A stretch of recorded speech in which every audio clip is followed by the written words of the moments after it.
Welcome sa aking YouTube channel. At sa video na to, another sharing knowledge na naman po ang isi-share ko sa inyo. At meron tayong bagong pasyente. Magdi-DIY repair tayo ng clip pan. Kaya kung bago ka pa lang sa aking YouTube channel, huwag mo kalimutan na mag-subscribe, mag-like, mag-share, at mag-comment down below para may feedback ako sa ginagawa kong video. At syempre, huwag mo kalimutan na pinutin yung notification bell button para ma-update ka sa mga ilalabas ko pang mga bagong video. Kaya umpisan natin to pagkatapos ng intro.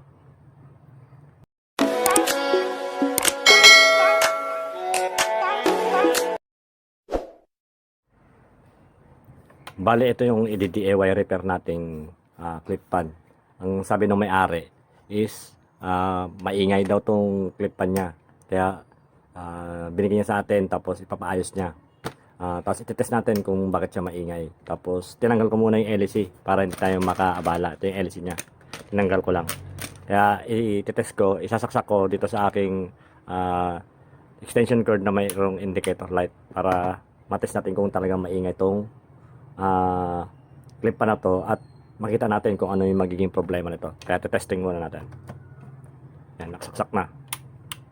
Tapos naka-on na. On natin.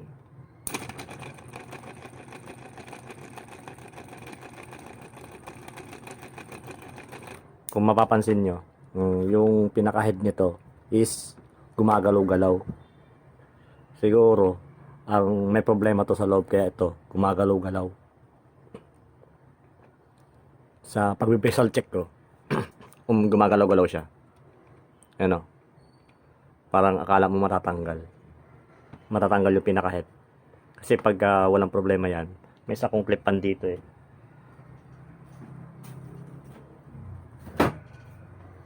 Ito, isang clip pan ko na kung papansinin nyo, yung pinaka-head niya hindi siya gumagalaw, walang alog, hindi kagaya nito is gumagalaw-galaw yung pinaka-head. Kaya may problema yan sa loob, kaya gumagalaw-galaw. Kaya itetest natin to. Bubuksan ko tong clip pan na to, bubuksan ko yung pinaka cover nito, tapos titingnan natin kung ano yung problema sa loob para makita natin kung ano yung pwede natin may apply na diskarte o i-repair natin to para maging maayos yung pag-ikot ng clip pan. Kaya bali ayusin ko lang ulit yung camera ko, ilalagay ko lang sa ibabaw para makita niyo kung paano ko buksan at i-test yung clip pan na to para makita natin kung ano yung pwede natin ayusin sa loob. Babaklasin natin yung motor nito, yung pinaka head, para makita natin yung pinaka motor sa loob at makita natin yung problema. Kasi kung papansinin nyo ko, gumagalaw-galaw yung head nya. Tapos siguro trinay na rin na repairin ng may-ari nito. Halos mabutas na yung dito sa may harapan. Pero tingnan natin kung anong magagawa natin. Baklasin ko muna yung pinaka head para makita natin yung loob na, para makita natin yung problema.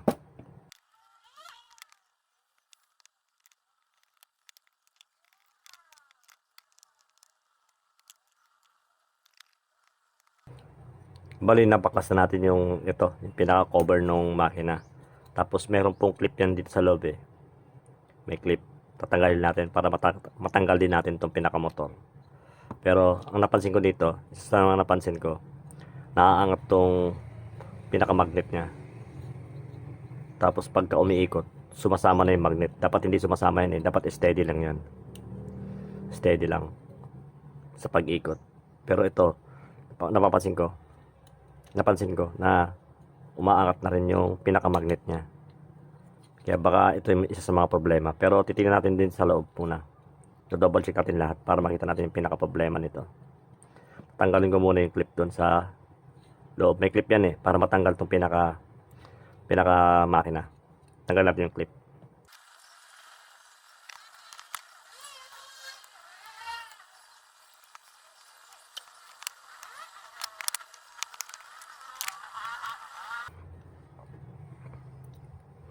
Bali, natanggal na natin tong pinaka makina. Sobrang dumi. Parang pansin ko sa kanya, kumakaskas na tong kwan. Itong pinaka bakal na to dito sa pinaka magnet niya. Tapos natatanggal na siya. Tatanggal na yung pinaka-magnet niya. Kaya siguro siya maingay. Tumatama na siya dito sa mga alog. Tapos check natin yung pinaka, parang may pinaka-shafting to eh, ito. Check natin kung gumagalaw. Gumagalaw na siya. Ito. Yung pinaka-shafting niya. Gumagalaw na. Kaya siguro siya maingay. Tapos itong pinaka dito niya. Parang pa na to. Maluwag na. Maluwag na yung pinaka isa rin po kasi kaya maingay ang clip pan dahil dito. Minsan dito sa shafting na to. Ito gumagalaw na. Ano, gumagalaw na siya. Oh, tinatanggal na. Tanggal na siya. Kaya siya maingay. Natanggal na itong pinaka shafting niya. Tapos ito dito maluwag na rin. Maluwag na rin yung pinaka butas nito. Kaya siya maingay. Tanggal na. Oh. Kaya tignan natin kung anong magagawa nating repair dito para maayos natin, or titingin siguro ako ng ibang ganito. Tingnan natin kung mayroon akong spare, kasi wala na bibiling mga ganitong mga parts ng clip pan eh. Pero tingnan natin kung mayroon natin may papalit natin dito. Kaya ito yung sira nito, kaya siya maingay, kaya gumagalaw yung head. Kasi sobra sa pag-repair ng may-ari, nabutas na dito, natanggal na yung pinaka-shafting niya. Tapos yung pinakalagay ng shafting, itong pinakabutas na to, maluwag na. Kaya sobrang ingay niya. Kaya titignan natin kung ano magagawa natin. Hahanap muna ako ng spare para mailagay natin to, para maayos pa natin. Bali wala po tayong nahanap na spare ng clip pan na to, kasi may mga spare ako dito. Ang problema, masyadong maliliit, gaya nito. Ito, maliit. Ang balak ko sana ilipat yung pinakamotor na to dito, kaso nga lang yung pinaka winding niya malaki din, hindi kasya dito. Tsaka sa housing yung housing na to masyadong maliit, hindi siya kasya. Kasi may mga spare ako dito ng clip pan, pero halos lahat maliliit. Kasi yung mga ibang nasisirang clip pan na hindi na naaayos, kinukuha ko yung mga spare nila para sa mga DIY na gagawin natin is meron tayong pang spare. Kasi sa clip pan wala po tayong mahanap na bilihan ng mga parts nito. Kaya aasa tayo dun sa mga nasira na. Kaya kung meron kayong mga sirang mga clip pan, huwag nyo siyang itatapon. Pwede po yung magamit yun, yung mga parts nya, para sa pag may nasiraan kayo ng mga clip pan, meron kayong pang pyesa. Pero ang isa sa nakita ko, eto, papalitan ko tong pinaka ito nya. Eto, may nakita akong spare. Ito yung spare ko. Ito kasi medyo masikip yan pag pinasok mo yan. Oh. Masikip. Hindi siya umaalog. Hindi kagaya dito sa clip pan na sira, umaalog-alog siya. Oh. Diba? Magpansin nyo. Hindi kagaya nito. Hindi siya umaalog. Mahigpit siya. Hindi kagaya ito.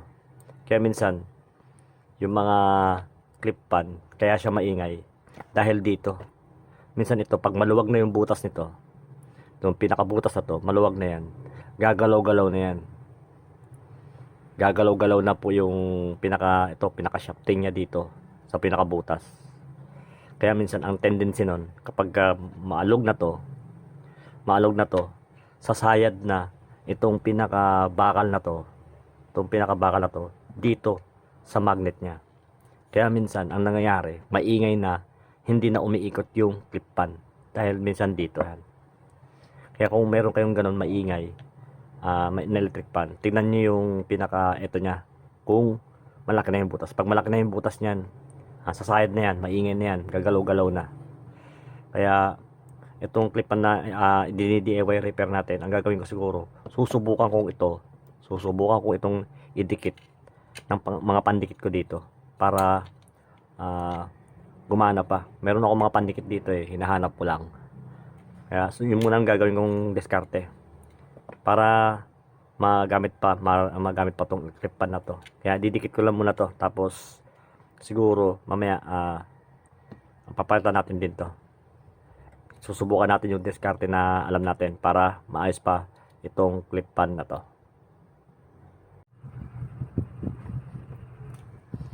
Bali, nalagyan ko na siya ng pandikit. To, dinikit ko na. Yung ang ginamit ko yung pang dikit, yung parang no more nail na pandikit. Yung susubukan lang natin kung gagana na. Kasi kailangan natin may dikit to. Tapos sinubukan ko lang na ilagyan, baka sakaling gumana at tumikit na matigas, hindi na siya gagalaw-galaw. Tapos ang ginawa ko, nilagyan ko siya ng papel. Ito, papel dun sa pinakamotor, para pagka linagay ko yung pinaka shafting dun sa loob, yung panindikit ko, gumitna pa rin siya dito sa pinakabutas nito, pinakabutas niya. Nilagyan ko ng papel para yung pinakabakal hindi sumayad dito. Kasi pag hindi natin nilagyan ng papel na ganito, yung papel, kapag linagay natin yung pinaka shafting doon sa loob, yung dinikit natin dito, tatabingi siya.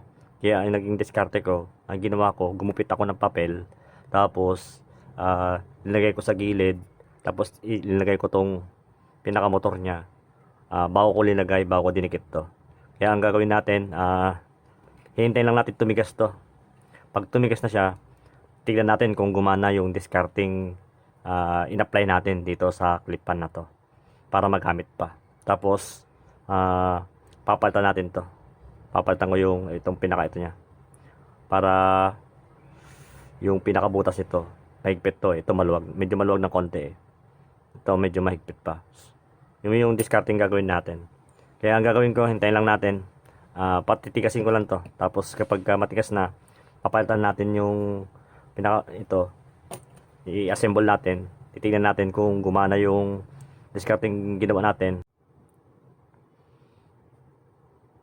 Bali na dikit na, tumigis na siya. Tinanggal ko na rin yung papel na nilagay ko.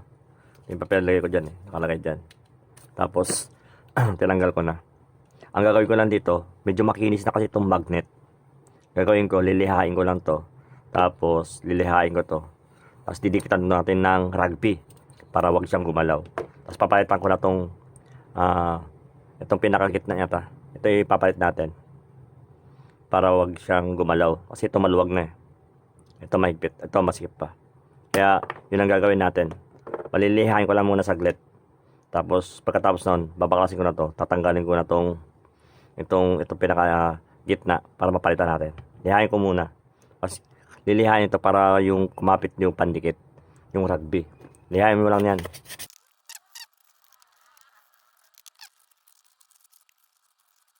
Magaspang na.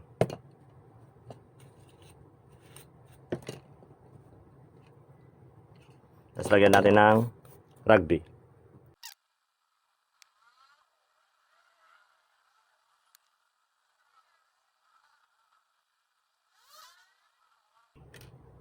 Tayo lang natin matuyo, tapos lalagay na natin yung magnet. Tapos ang gagawin natin is papalitan ko na yung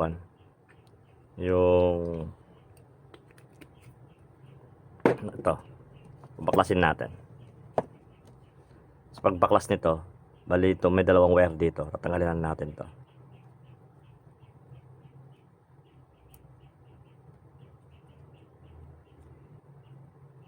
Putulin na natin.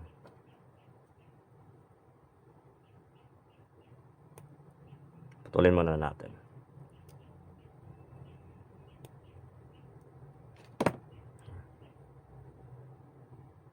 Tanggalin natin itong insulator niya.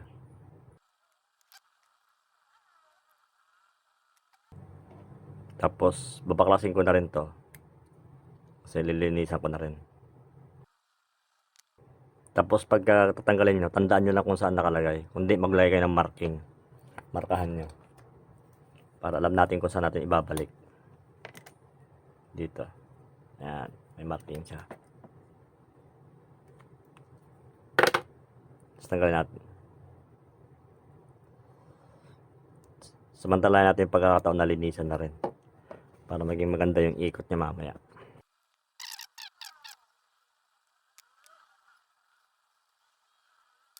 Ito yung bagong ipapalit natin dito.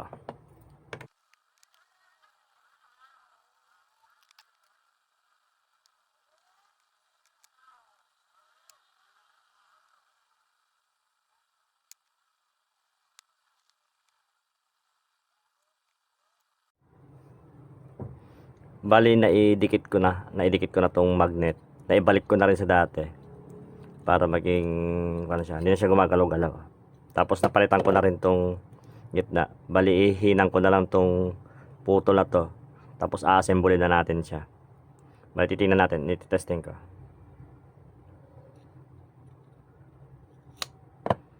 Kung pansin nyo, pag makikita nyo dito, matutukan, may distansya na dito. May distansya na siya. Nakakaikot na siya. Hindi kagaya kanina na medyo maingay. Tapos sumasayad na tong bakal na to dito. Dito naman ngayon sa repair natin, may distansya na siya. Meron na siyang distansya. Kaya assemble na natin to. Ilagay ko na lahat. Tapos ihinang ko na dito yung ihinahin ko na dito yung pinaka niya, dugtungan niya para maibalik na natin siya. Kaya hinahin ko muna, assemble ko na muna.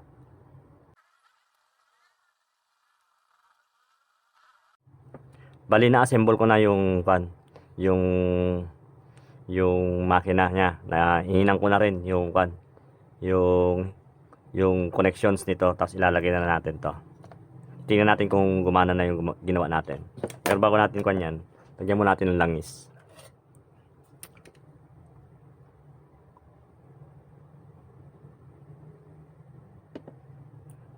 Kunting langis lang.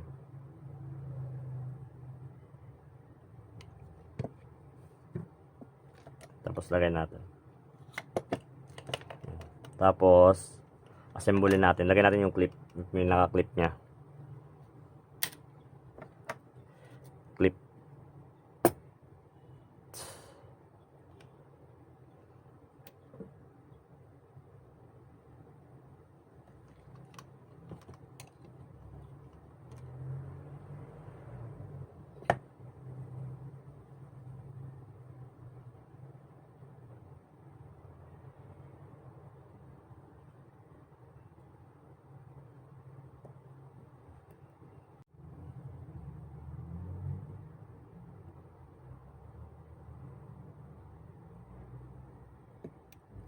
Yun, nilagay na natin yung clip. Double check lang natin. Tapos, gagawin natin, lalagay ko na yung takip. Testingin na natin kung gumana yung ating ginawa.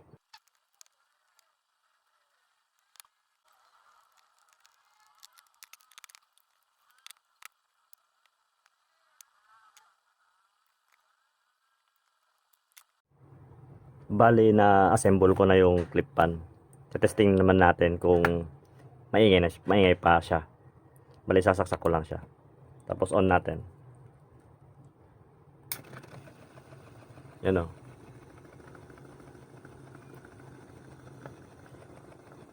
Okay na siya. Hindi na siya maingay. Yun. Ibig sabihin, goods na yung ginawa natin. Bali na assemble ko na yung ginawa natin na clip pan, yung DIY repair natin clip pan. Kaya testing din natin ngayon kung maingay pa siya. Kaya sinaksak ko na dito sa may aking extension cord na may indicator light. Tapos naka-on na siya. Tapos ito yung pinaka-on ng clip pan. Paikutin natin.